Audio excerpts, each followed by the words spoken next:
I hope you've all enjoyed your lunch and are ready to start with our plenary on philanthropy.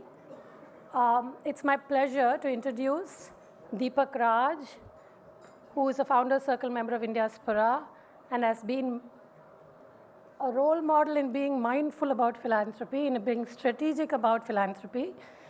He was a chairman of Pratham till recently. He is a chairman of the India Philanthropy Alliance, which is a alliance seeded and nurtured by Indiaspora. I'm sorry. Coming right after lunch is a little hard on this, I think. Anyway, but the point I want to make is this conversation is about galvanizing impact philanthropy in India, and we couldn't find or think of anybody better than Deepak to have this conversation with Ashish Dhawan, and we are glad that they are both here this afternoon. I'm handing the mic off to Deepak, and please welcome you to take the conversation forward. Great, thank you very much. I think this is on. Yeah, so good afternoon, everybody. Welcome back from lunch. And it's great to be here. And Shobha, thank you for that kind introduction. I will join all the other speakers so far in thanking MR and the Indiaspora staff for a wonderful, warm, welcoming conference. Just terrific. As Shobha mentioned, I'm a founding member of Indiaspora. And then also I want to mention that I'm the chair of something called IPA, which is India Philanthropy Alliance. We are a consortium of about 15 NGOs who operate in India, but raise some or bulk of their money funding in the US. And these are some of the better known institutions like Pratham, I'm sure many of you know Akshay Patra, AIF, Akanksha Foundation. They all do just excellent work. So the reason I bring it up is that Indiaspora, NMR, was a very early supporter. Not only supported, but funded us for until we got to a certain size and we were able to raise funds and so on and so forth. So thanks for that, MR. We have taken flight now, and on our own, but forever grateful for what Indiaspora did for us. The reason for this session is to really talk about philanthropy in India. And as Ambassador Shringla said this morning, philanthropy from the Indian diaspora, all over the world, is an important part of what we should be focused on. Obviously I can talk about US philanthropy, but the reason for this session is to talk about philanthropy in India and to see how we can help in any way we can and get a better understanding of that is the reason for this session. I'm really delighted to introduce my dear friend, Ashish Dhawan. I've known Ashish for a long time. What do you say about Ashish? So he went to the US, he went to Yale, he went to Harvard, and unlike many of us, and did his stint on Wall Street, but then unlike many of us, he came back to India at the age of 29, and he co-founded Chris Capital. And Chris, he built up into one of the most successful private equity funds in India. So just an amazing success story, Ashish. But then even more extraordinary was the fact that after 10 or 12 years at Chris Capital, at the age of 40, 41, he left Chris Capital and embarked on this incredible philanthropic journey. Just a couple of things I will mention. One is Central Square Foundation, which he started to improve school education in India. And we are talking about systemic change, by the way. Not just one student here or one student there, but how do you change the whole education system? And I'm sure all of you know, or I hope all of you know, that he was a founder of Ashoka University, which has emerged as one of the best liberal arts colleges in India, in Asia, and outside. So Ashish, congratulations on all that you have accomplished. It is really incredible.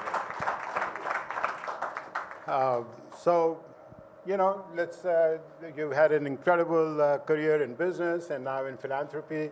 So just tell us a little bit about your journey in philanthropy, what inspired you, and let's have a nice conversation. It's an informal conversation, so Sure. let's go.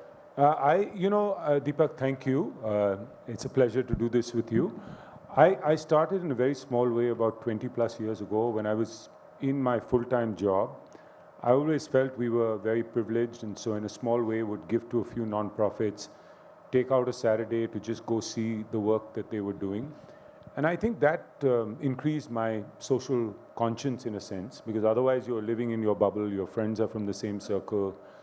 In private equity, you interact with entrepreneurs, et cetera, et cetera. So I think those early days were very helpful. I then decided that I wanted to have a second career. So I got onto the boards of a couple of nonprofits. And honestly, it wasn't so much to give back, it was a way to learn. Even while I was doing my full-time job.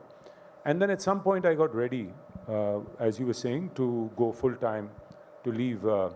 I was passionate about education, and that's why Central Square Foundation. And we all know from the ASA report how dire the situation is. The bottom half of kids basically fall behind in primary school and then fall behind forever. But the good news now is thanks to the effort of Pratham, Room to Read, Akshara, Learning Language Foundation, many others, and we've also worked with them, Central Square Foundation. We all advocated for foundational literacy and numeracy, FLN, and it became a mission in 3 states in India. We worked closely with those 3 states. Then finally, the new education policy came out. It was called out strongly. And then eventually, the Prime Minister has launched the Nipun Bharat mission. So for foundational literacy and numeracy, which has really brought salience around the issue. And so now Central Square Foundation works in 12 states, really as the project management unit, technical services unit. So it's a systemic approach as opposed to doing our own thing. We think government is the main actor. They're doing all the work. It's their program. If we can help in some way to improve the implementation of the program, that's the highest ROI investment we can make in terms of philanthropy. Ashoka is a very different kind of project. It's building a university. So initially it was education, and then about 3-4 years ago I said, really, I'm an entrepreneur at heart. I like starting new things. There's so many other areas where things can be done. And what I see, Deepak, is there is a missing middle in India. There are hundreds of thousands, millions of grassroots NGOs in India. They have a lot of heart. They understand the community. They sometimes come up with very innovative solutions. And then at 30,000 feet, we have people with ideas, the think tanks and things like that. But there's this missing middle of what I call system orchestrators. People who can take the big ideas and figure out what needs to be done and advocate for them. People who can learn from the ground and actually take things like structured pedagogy that works in or teaching at the right level, but also embed it in the system and work with the system, which NGOs are typically not so good at. So I think what you're seeing in India now, I've seen in the last 5 years or so, is the emergence of, there's probably only a handful, maybe 20, 30, 40 of these system orchestrators. And they're working in partnership with government mostly to work on programs at scale. So that's really what I'm most passionate about. So what are some of the new ventures that you are working on after Ashoka? So a couple of new things. One is we said, there needs to be a couple of institutions for the ecosystem.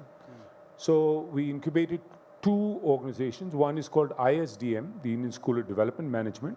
Another one's called ILSS, Indian Leaders for Social Sector. ISDM really works with, it's more like an MBA type program for the social sector. So with younger people in their 20s. ILSS really looks at corporate people who are 50 years old who want to cross over into the social sector. So they run a special program for them, and they've now done about 16, 17 cohorts. So really we looked at how do we get more talent into the sector as one problem, and these 2 organizations work on that. There's another org we set up called Accelerate India Philanthropy, where we just got a CEO a couple of months ago. And the idea of building a platform to really buy philanthropists, to serve philanthropists. So Rohini Nilakani and Amit Chandra joined me in this venture to get it started. And our aim is really to be like a philanthropic advisor to wealthy people who want to think about their giving. And we've now interacted with about 130 odd UHNIs in India, but more one-to-one, because there's a lot of group sessions and things like that, but things fizzle out. So we find the most important thing is one-to-one meetings, where you really understand what people's interests are, how you can help them, what the barriers are, et cetera, et cetera. And then there's a number of other orgs which are around the typical social sector, like women's economic empowerment, et cetera.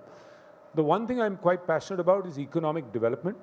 I think most philanthropists would say that really this is the role of private sector, it's the role of government, it's the role of apex chambers to play a role here. But I do think that philanthropy can play some role in direct economic growth.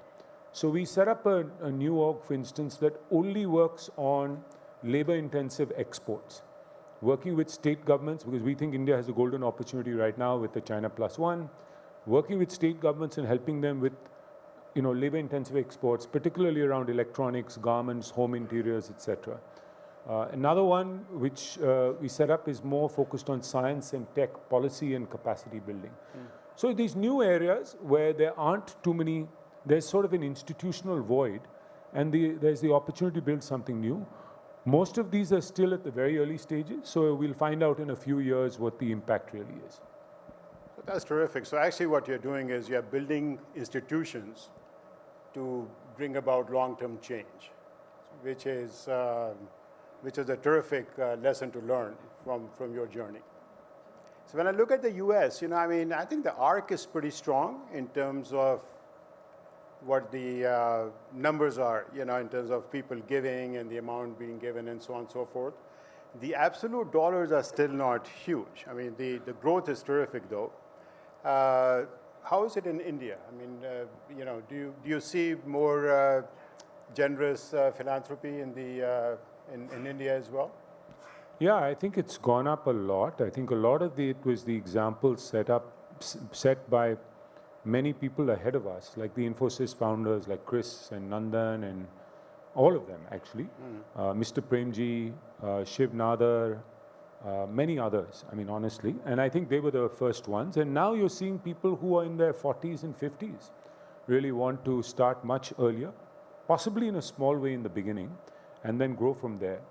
So I know now that there are probably, even if you look at the new universities that have come up, there are probably about 400 or 500 unique high net worth individuals who've contributed. Earlier when ISB was set up, it was only the diaspora that contributed, and then later some of the Indian industrialists came forward, but the diaspora played a very meaningful role.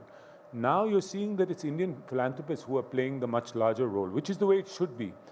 So I think it's grown substantially, but there's much more to come as we go forward, because wealth is getting crystallized at a fast pace. And there's normally a time gap between when wealth gets crystallized and when people start giving. So that typical lag could be a few years before that happens. I think with the US, it's grown, but as you were saying, the Philanthropy Alliance that you lead is 150 million a year. It's still a pittance, to be honest. Right. And there are people like Ramesh Wadhwani, Sunil Wadhwani, others who have their own direct foundations in India who are spending quite a bit. And so I think there's the opportunity, at least with all the major, large UHNIs, for them to set up their own foundations in India, much like Ramesh and Sunil had done. And some areas, like Americans give a lot to universities for research. Very few people in India, like Chris, are doing it. I think there are areas like that. Apart from giving to the grassroots, there is opportunity to give towards institutional, the creation of institutions, and to areas like research, which are quite underfunded in India. Great. I'm sure you are seeing all these big signs in the back,